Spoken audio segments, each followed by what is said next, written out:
Hi, I'm Matt Robinson, Vice President of Government Affairs for the Oklahoma Association of Realtors. And I'm Richard Phillips, your contract lobbyist. And welcome to this week's edition of the Capital Insider.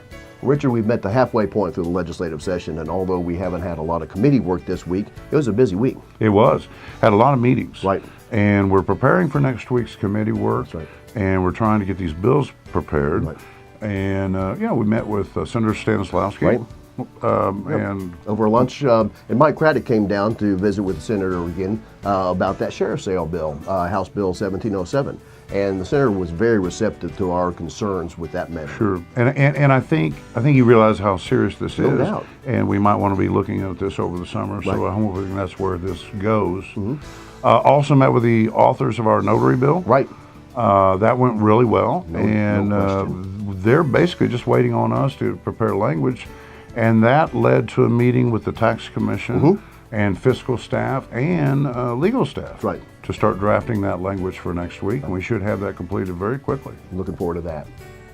And of course, another measure we're working on is Senate Bill 266, the Oklahoma Real Estate Commission bill that deals with teams and groups, and that's made it over to the House.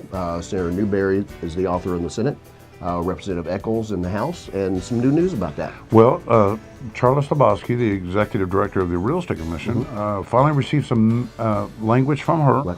Right. She's been very helpful. No question. But they're working on some broker definitions. Right.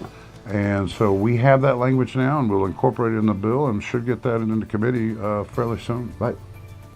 And of course, House Bill 2303, the abstract bill. What's the update on that? Well, that's the Speaker's bill. Right. Senator Newberry is the author. It's now in the Senate. It's in Senator Newberry's Business Committee. Right. And we're waiting to see if it shows up on an agenda. It hasn't yet. We anticipate it will. Right. And then we'll be at that meeting, and we'll follow it through that process. And of course, we anticipate our Home Buyer Savings Account Act and the e-notary bill to be heard in committee before April 13th, because that's the deadline to get out of committees. So we anticipate those to be on agendas very soon. So that's going to wrap it up for this week's edition of the Capital Insider, and we'll see you next week.